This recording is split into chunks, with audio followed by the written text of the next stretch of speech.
One of the most important moments or sequences of the entire manga of Berserk comes with the restoration of the character of Casca, done through a ritual that fans have come to call the Corridor of Dreams. Virtually half the manga is focused on Guts' objective of getting Casca to Elfhelm for the sheer possibility of healing her mind. I don't need to reiterate the entire story, but the events of the eclipse created such heightened and indescribable trauma that Casca's ego and mind was broken to the point where she entered a state of regression, becoming infantile in her persona, and it seemed like everything that made her Casca was gone and would be gone forever. A lot of Berserk, as chaotic and violent as it may be, is actually about healing oneself and those that you care about. As you can say, it is not your fault for the horrible things that have happened to you in your life, but it is your responsibility to learn how to manage that suffering. And I think no better sequence in the manga best describes this process than the Corridor of Dreams. And it relates heavily to a lot of the philosophies that Miura had incorporated into his manga.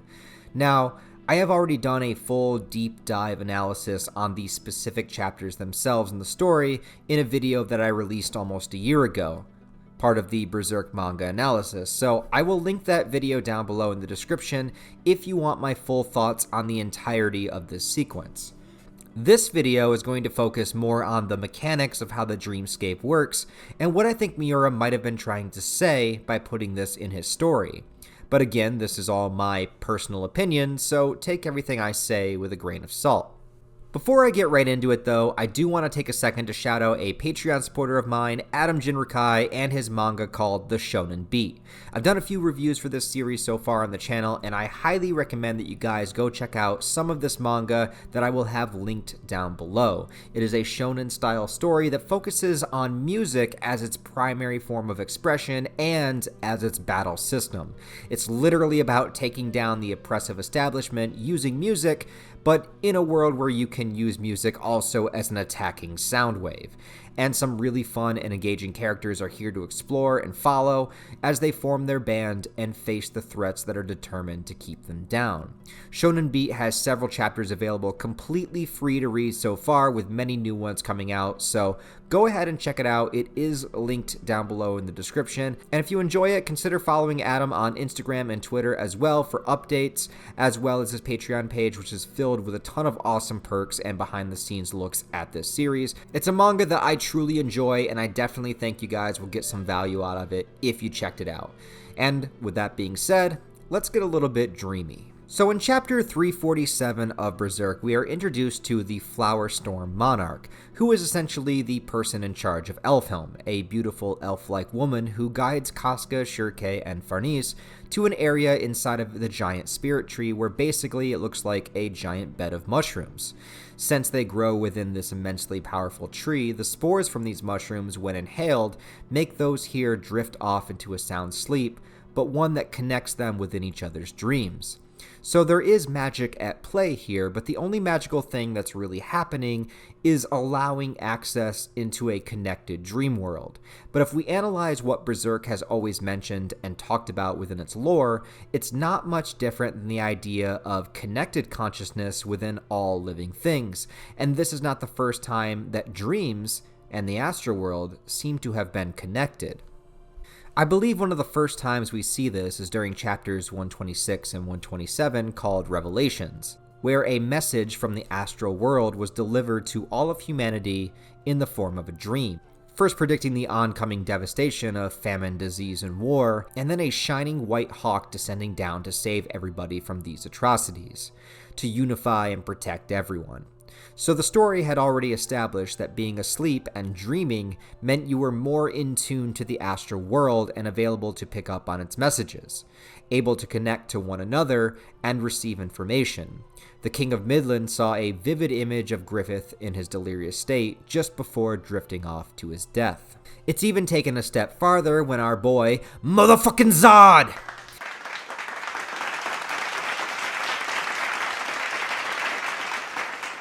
is having a nice little nap after casually slaughtering a bunch of little bitches that thought they could take him on in a fight.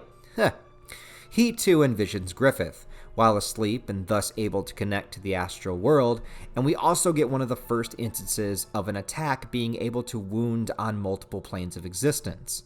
Zod is attacked within his dream in the astral world and awakens with the same injury occurring on him in the physical world.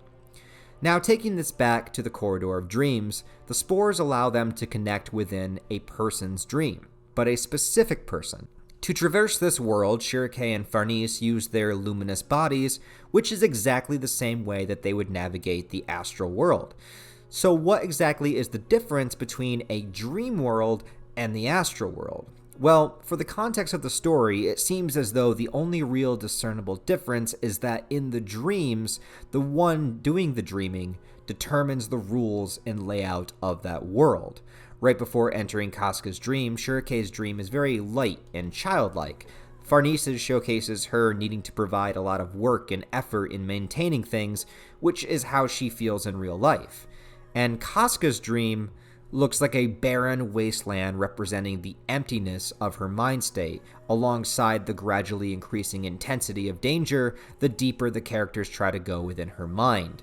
So it is my theory that with the dreamer making the rules of their dreamscape, it is 100% unconscious.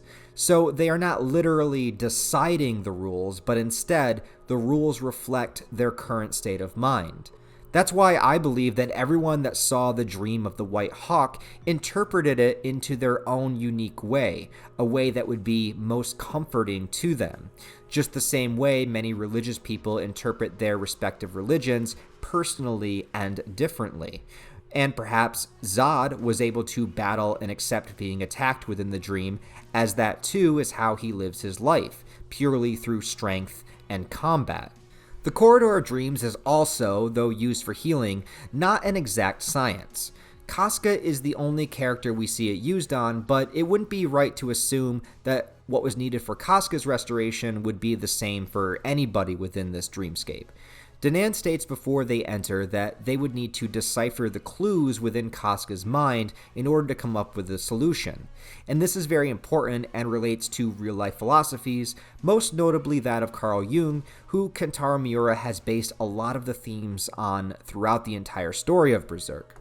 Carl Jung believed that dreams were incredibly significant in understanding oneself, and especially when it came to healing the mind, stating that dreams are attempting to express what the ego does not know and cannot understand.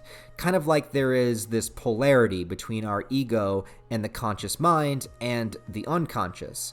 Not unlike his teachings on the shadow self, that of which is represented as the beast of darkness and mostly showcased through Guts' character. The idea of looking inward and facing oneself, often the darkest part of yourself, to be able to gain a full understanding of who you are and what answers and explanations are waiting for you if you are not too afraid to face them. Jung took the time trying deeply to analyze his own dreams and even daydreams and imaginations. There's something called The Red Book by Jung, which is a publication of this experiment. I have not read it myself, but after researching for this video, I am absolutely going to read this from start to front because this shit is crazy.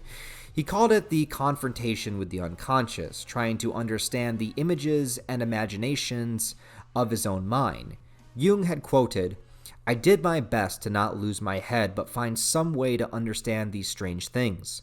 I stood helpless before an alien world.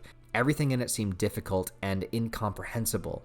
But there was a demonic strength within me, and from the beginning, there was no doubt in my mind that I must find the meaning of what I was experiencing in these fantasies. I was frequently so wrought up that I had to do certain yoga exercises in order to hold my emotions in check. But since it was my purpose to know what was going on within myself, I would do these exercises only until I had calmed myself enough to resume my work in the unconscious.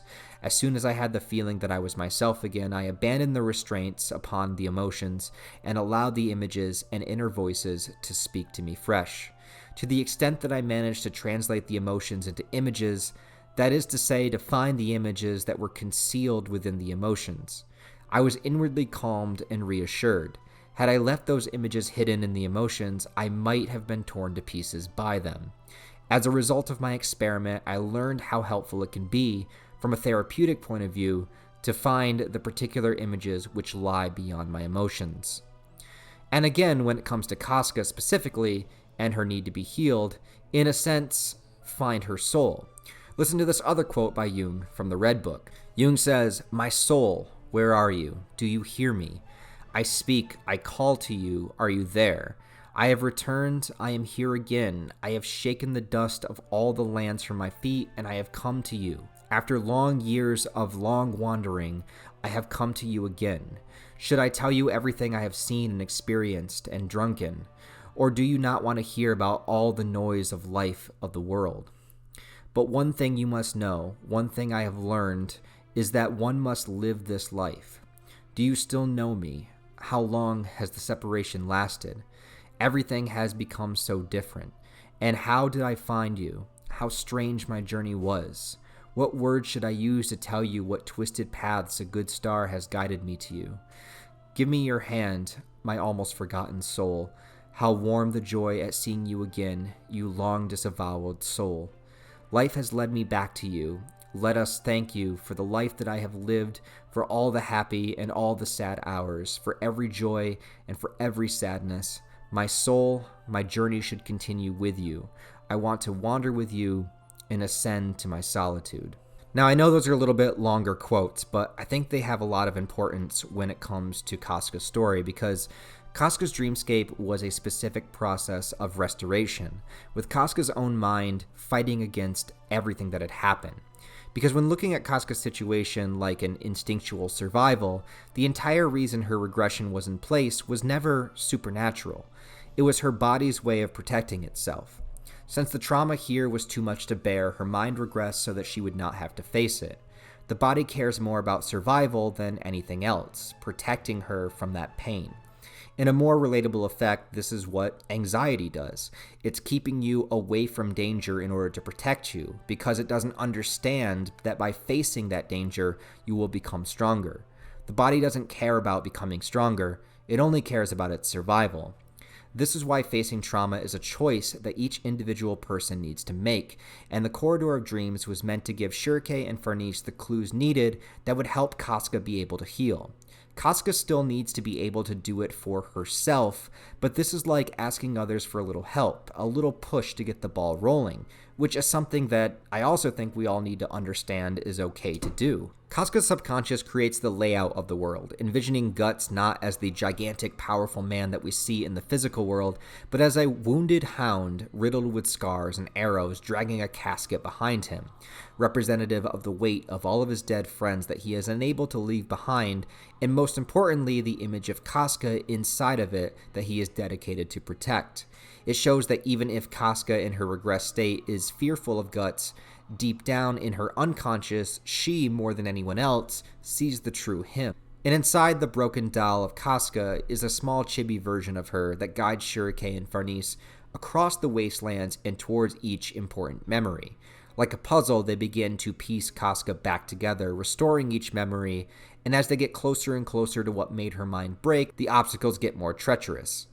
Now, I won't reiterate the entire sequence since, like I said, I already have a video on that down below, but another thing that I think I should mention is that within the dream world, magic is able to be used as it would in the physical, and that the danger they face is also very real. Just like being able to harm on a physical and astral level, inside the mind, your belief is what makes it real. Time also seems to move differently in the dream world as well, but it doesn't get too specific as to how in the manga, so it's left up to our interpretation. And it also seems as though the Corridor of Dreams cannot be exited until the main subject wakes up. When Casca awakens, so do the others, which really makes me wonder that if they couldn't restore all of the fragments, would they be trapped within the dream world indefinitely? Something to think about. Anyway, I think the most important thing that Miura did with this sequence is to not make Casca's restoration a magic switch that was to be flipped. Not only is it requiring a ton of self-exploration within the dream world, but also culminates in a not-so-perfect conclusion. Finding the final memory fragment and the source of what broke Casca's mind reveals the events of the eclipse to Farnese and Shirke in vivid detail, and also through symbolism shows us the small shred of hope and love buried within the trauma taking the form of a demon child. The child morphs into what would be Casca's doll's heart, something that proves her love is still accessible but heavily guarded, perhaps even showing a mother's love to be unconditional, being able to love something that is so deeply buried within so much pain. Regardless, by the heart still protecting itself, it shows that there are still barriers for Casca to overcome, still bits and pieces that she cannot remember upon waking, making her flash into a panic attack at the sight of seeing guts, each time remembering a little bit more of that fateful day. It is a process, and one that she must continue to overcome and face daily, and really, that's so much of what Berserk is trying to say. Facing oneself, and not blindly putting our faith into those who claim to lead us, or taking the easy way out, just like embracing our hatred and primal desires like every other apostle. Being able to pick up the torch and fight back instead of praying for someone else to come save you. Continuing to pick ourselves up and fight the wolves instead of just laying down to die. The idea of letting our dreams and our unconscious mind show us the path towards understanding and answers is not a cheap and quick fix, but a difficult and enduring battle within itself. It's hard to face those aspects of ourselves, to forgive ourselves, and to still believe in hope and love. But with the right amount of will, a little help from others, and openness to listen to what our inner soul is guiding us to do, someday we can come out on the other end. Someday we can heal.